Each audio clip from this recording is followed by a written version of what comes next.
चलो ठीक है, बहुत अच्छी बात है। आपने जितनी जो शब्द यहाँ से निकले हैं प्रभु कृपा से उसको समझा है, तो मैं ये निवेदन करूँगा कि बात सिर्फ थोड़ी सी है, ज़्यादा बड़ी बात नहीं है। बहुत संतों को हम सुनते हैं, सिर्फ क्या है, बात थोड़ी सी है।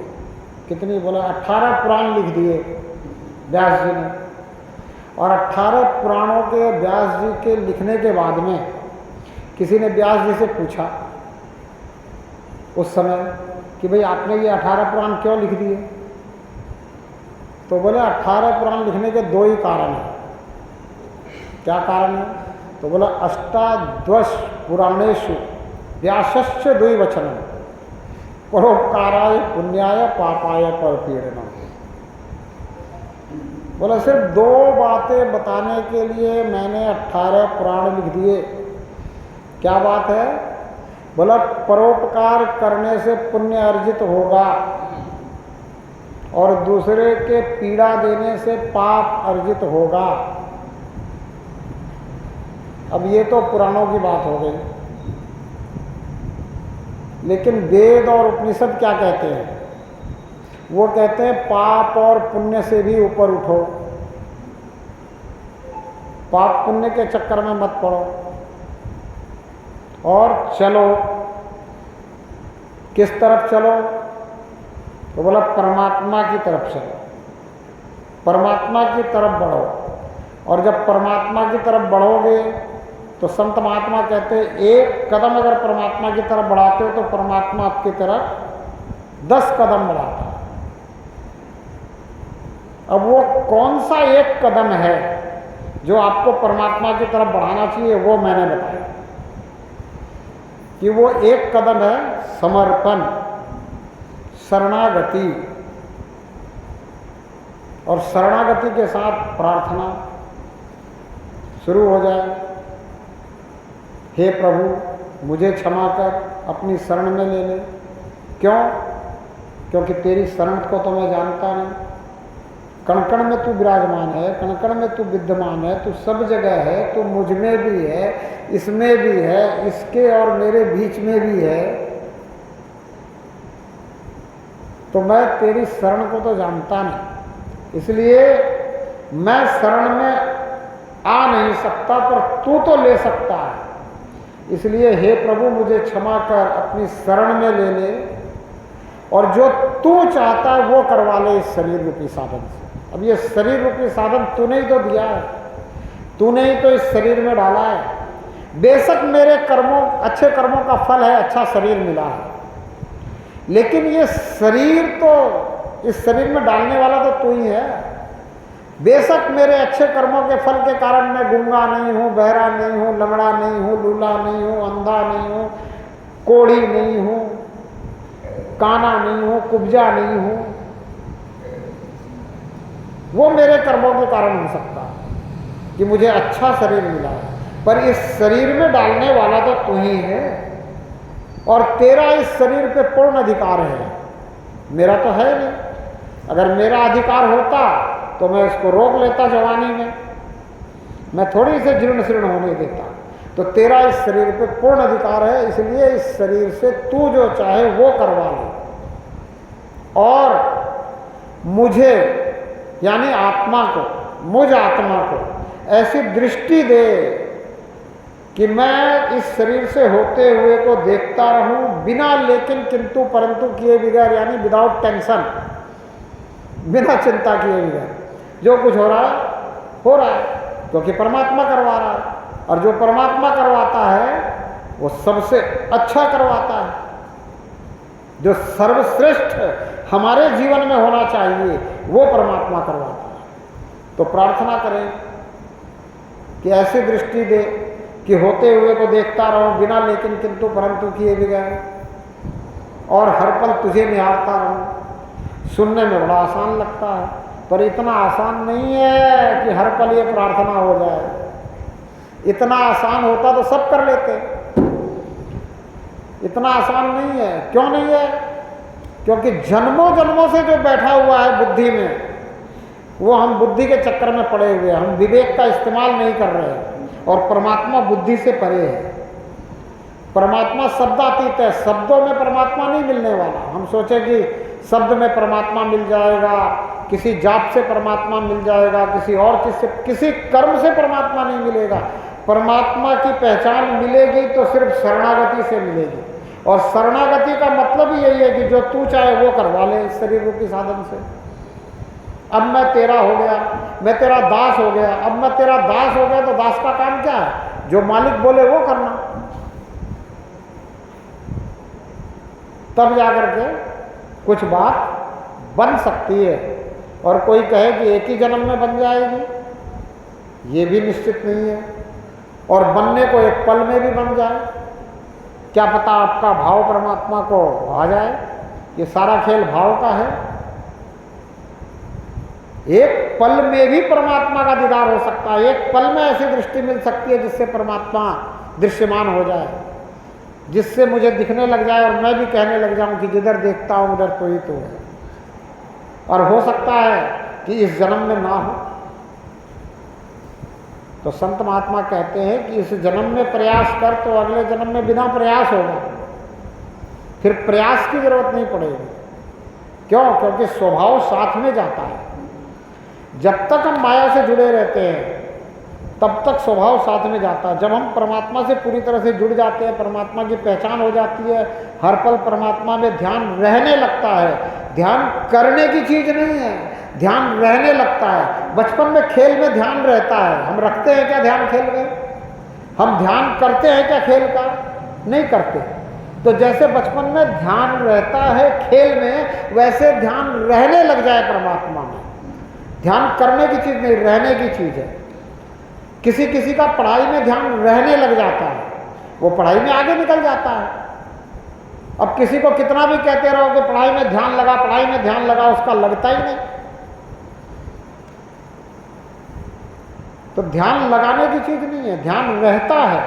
और ध्यान कहाँ रहता है, क्यों रहता है? तो ध्यान वहां रहता है और प्रेम के कारण रहता है। जिसके साथ प्रेम है उसमें ध्यान रहता है, जिसमें भी प्रेम है। जिस तुलसीदास ने लिखा ना, जिसको माया से प्रेम है उसका ध्यान हमेशा माया में ही रहता है। वो परमात्मा को भी याद करता है तो माया के कारण ही याद करता है। धन का लोभी धन के कारण ही बसता है परमात्मा को। बोला राम राम सब कोई कहे, ठग ठाकुर और चोर। चोर का ध्यान चोरी में रहता है।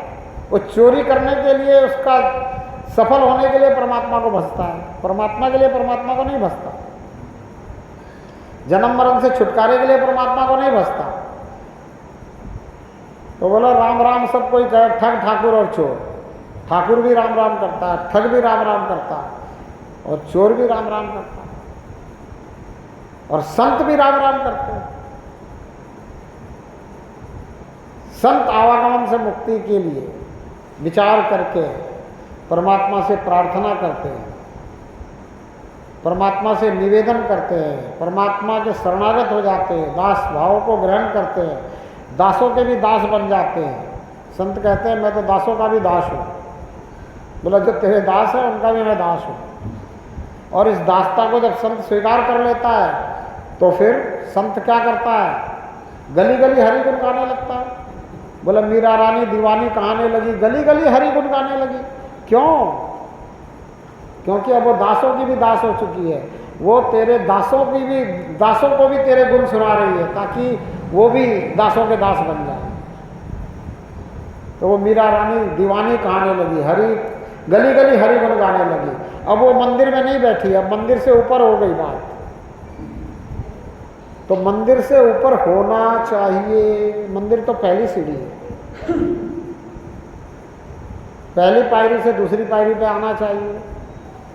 तुलसीदास जी कहते हैं प्रथम भक्ति संतन कर संगा, दूजी मम रति कथा प्रसंगा। बोला प्रथम भक्ति है संत का संग करना। अब जैसे मैं संत भेष में आया हूँ, संत हूँ कि नहीं हूँ ये भी मैं नहीं जानता, क्योंकि कोई नहीं समझ सकता कि मैं संत हुआ कि नहीं हुआ। पर आपने मुझे संत माना है और संत समझ करके आए हो, तो ये पहली भक्ति हुई। प्रथम भक्ति संतन कर संगा। अब आपने दूसरी भक्ति शुरू करनी है। क्या? परमात्मा का कथा प्रसंग भी शुरू करना है। और कैसे शुरू करना है? अरे जितने लोग हमें रोज मिलते हैं, अपने परिवार के लोग, कम से कम घड़ी आधी में पुनियाद थोड़ी देर भी सभी परिवार के लोगों को साथ में लेकर बैठकर परमात्मा का गुणगान करना चाहिए। सभी को साथ में लेकर बैठना चाहिए। ये दूसरी भक्ति है। और ये हम करते नहीं हैं। और फिर कहते हैं सनातन खतरे में है, फिर कहते हैं हमारा धर्म बच्चे समझते नहीं हैं। अरे हमने समझाया ही नहीं, हमने दूसरी भक्ति शुरू ही नहीं करी। प्रथम भक्ति संतन कर संगा, दूजी ममरति कथा प्रसंगा। दूसरी भक्ति शुरू करनी पड़ेगी। जितना आपने संत को समझा वो समझाना पड़ेगा। कम से कम अपने अपने परिवारजनों को तो समझाओ। ज़्यादा किसी को समझा सको तो और भी अच्छी बात है। भाई दुनिया के काम तो लगे हुए हैं। बोले जब तलक है जिंदगी फुर्सत नहीं है काम से। पर संत कहते हैं कुछ समय ऐसा निकालो, प्रेम कर लो राम से। कुछ समय निकालो और निकाल करके परमात्मा से प्रेम करने के कारण कुछ लोगों के साथ मिल बैठ करके परमात्मा का गुणगान करो, परमात्मा की चर्चा करो। अपने परिवार में अपने बच्चों को बताओ कि क्या अच्छा है, क्या सबसे अच्छा है, क्या बहुत अच्छा है, क्या करना चाहिए, कैसे करना चाहिए, परमात्मा कैसे प्रसन्न होगा, कैसे परमात्मा की कृपा पात्र बनेंगे, कैसे परमात्मा की कृपा बरसेगी। ये जरूरी है और ये हम नहीं करते। दूसरी भक्ति भी अभी शुरू नहीं करी और हम भक्त बन गए। कैसे भक्त बन गए? प्रथम भक्ति संतन कर संगा, दूजी ममरति कथा प्रसंगा। दूसरी भक्ति शुरू करो, उसके बाद तीसरी, चौथी, पांचवी, फिर आगे की बात है। दूसरी तो शुरू करो कम से कम। कम से कम कुछ लोगों के सामने तो प्रभु चर्चा करो, कुछ लोगों के सामने तो प्रभु का गुणगान करो। हमारी तरह चारों तरफ घूम फिर करके प्रभु का गुणगान नहीं कर सकते, तो जहां हो वहां तो करो। कुछ समय तो ऐसा निकालो कि प्रेम कर लो राम से।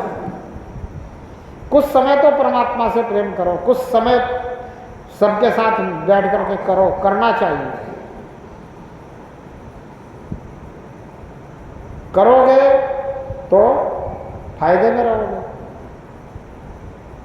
नहीं करोगे तो कायदे में रहोगे।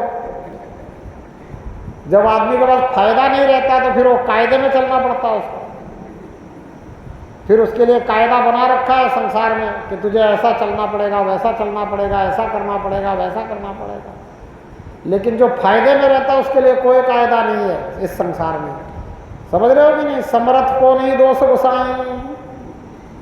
तो समर्थ बनना है, फायदे में रहना है तो परमात्मा की चर्चा करो, तो फायदे में रहो। इन्हीं शब्दों के साथ आपके समय को ध्यान में रखते हुए, मेरे लिए कोई समय नहीं है, मैं तो समय के बंधन से परे हूँ। आप जितनी देर और चाहो उतनी देर आपसे मैं वार्तालाप कर सकता हूँ, पर आपके समय को ध्यान में रखते हुए, आपके भावनाओं को ध्यान में रखते हुए, आपके प्रेम को ध्यान में रखते हुए, जो भी मेरे से बन पाया, जैसा बन पाया, जैसे प्रभु की कृपा हुई, वैसा आप तक पहुँचाने का जो मुझे आप श्रेय दोगे, उसके जगह पे मैं ये आपसे निवेदन करता हूँ कि अगर मुझसे कोई भूल हुई हो, कोई चूक हुई हो, किसी का दिल दुखा हो, तो मुझे अवश्य क्षमा करना, माफ़ करना। क्षमा बड़न को चाहिए, छोटन को उत्पात। आप बड़े हो, क्यों बड़े हो? क्योंकि प्रभु के भक्त हमेशा बड़े होते हैं। राम से ज़्यादा हनुमान जी के मंदिर है। हनुमान जी कौन है? राम के भक्त हैं। तो प्रभु के भक्त हमेशा बड़े होते हैं, इसलिए ज़रूर आप मुझे क्षमा करने की कृपा करें। कहीं भी कोई अगर ऐसे शब्द निकले हों तो उसके लिए मुझे माफ़ करें। और अगर अच्छा लगा हो, सच्चा लगा हो और सही मायने में ऐसा लगा हो कि जीवन में उतार लेना चाहिए, तो ये परमात्मा का है, परमात्मा की कृपा का है, परमात्मा की कृपा के कारण है इसे अपने जीवन में जरूर से जरूर आचरण में लाने का प्रयास करें। बिल्कुल परमात्मा से प्रेम संसार के कारण ना करें, परमात्मा से प्रेम परमात्मा के कारण करें, परमात्मा की पहचान पाने के लिए करें। संसार में जो भी कुछ संसाधन मिलेगा वो आपके कर्मों के फल स्वरूप ही मिलेगा। ये बिल्कुल गांठ बांध लो, ये मुझे पक्की बात पता है, ये विधि का विधान है। जैसा कर्म करेगा वैसा फल देगा भगवान। लेकिन परमात्मा की पहचान किसी कर्म से नहीं मिलेगी, प्रार्थना से मिलेगी। तो इसलिए परमात्मा की पहचान चाहिए तो प्रार्थना रूपी कर्म करो, और प्रार्थना रूपी कर्म ऐसा करो कि परमात्मा ही आपसे सब कुछ करवा ले। आप करता रहो ही नहीं, आप अकर्ता हो जाओ कि मैं कुछ नहीं करूँगा, तू जो चाहे वो करवा ले शरीर रूपी साधन से। फिर जो होगा वो सर्वश्रेष्ठ होगा, आनंदमय होगा, फायदे वाला होगा, कायदे वाला नहीं होगा। समर्थ को नहीं दोष गोसाई। आत्मने नमः, परमात्मा